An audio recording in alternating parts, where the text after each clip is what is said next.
The Bat family is stated to be a big staple in the new mythos for Batman and James Gunn's rendition of the DC universe, and how the Brave and the Bold will basically introduce us to Damian Wayne Robin as Bruce Wayne discovers of his existence, and that's how the movie will really focus on the dynamic between Damian Wayne and Bruce Wayne. And if we're abiding by the source material, considering that James Gunn has on multiple occasions shown his love and knowledge of the comic source material, it makes sense that we would see other members of the Bat family that precede Damian Wayne. So that would include characters like hopefully Tim Drake, Barbara, obviously Alfred, Dick, and more importantly on this specific video, Jason Todd, aka Red Hood. I think implementing different characters of the Bat family that precede Damian Wayne and kind of seeing them through Damian Wayne's eyes is crucial, as we get to see the different effects of Batman's mentorship towards these different, heroes slash vigilantes, and helps really expand like the Batman lore and the Batman mythos and see a different side of the character in live action that we never gotten before. And I think exploring the character of Jason Todd in James Gunn's DCU could really make for some interesting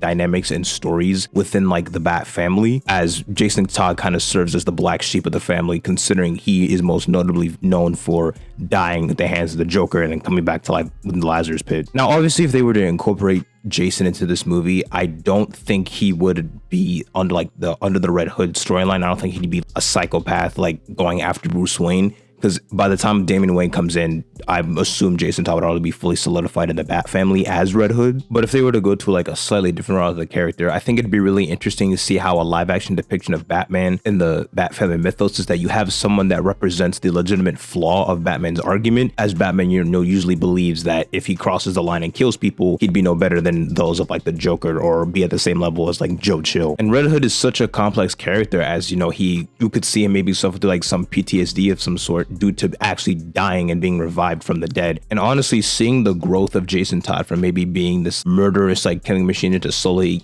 becoming a more nuanced hero and relearning how to work with likes of like Batman and the Bat family again, like that could honestly just be its own HBO Max or Max spin-off series just on that, because it's such an interesting take, and what makes him different and stand out from the rest of the Bat family characters. You have characters like Dick Grayson, who's like the shining light, the golden boy of the Bat family. He's very lighthearted, charismatic, and really represents the best of the legacy characters. And then you have characters like Tim Drake. He always wanted to be kind of cement himself into the role of Robin. He's very intelligent and he really serves as like the best partner. And then you have Damian Wayne as like the prodigal son of Bruce Wayne. He's very devoted to his mission and coincide with Batman's mission. So then you someone have like Jason Todd, who's just like fueled by anger and has gone through so much in his life, even before Bruce had took him in as Robin, and his mother being like a drug addict. The conflict and tension between Batman's unwavering adherence to his no-kill rule and Red Hood's willingness to cross that line creates a really captivating narrative dynamic that would translate well onto the big screen. Red Hood's presence would also provide an opportunity to explore the consequences of vigilantism in a more nuanced manner. His methods, though brutal, force audiences to question the morality of traditional superhero tropes. By highlighting the blurred line between hero and villain, this could delve into the deeper themes of redemption, justice, and the gray areas that exist within society. And I just think that concept alone could fit really well in James Gunn's vision for the DC universe, as James Gunn is a writer slash director that really likes to focus on the emphasis of emotion and story with very flawed or emotionally driven characters, like as we see like with Rocket's backstory in Guardians 3. And whether it be James Gunn or someone else writing the script for like anything Bat family related, it just kind of fits with Gunn's, rendition of having a big focus on like outcasts or characters with really big struggles. And I think something as outlandish as like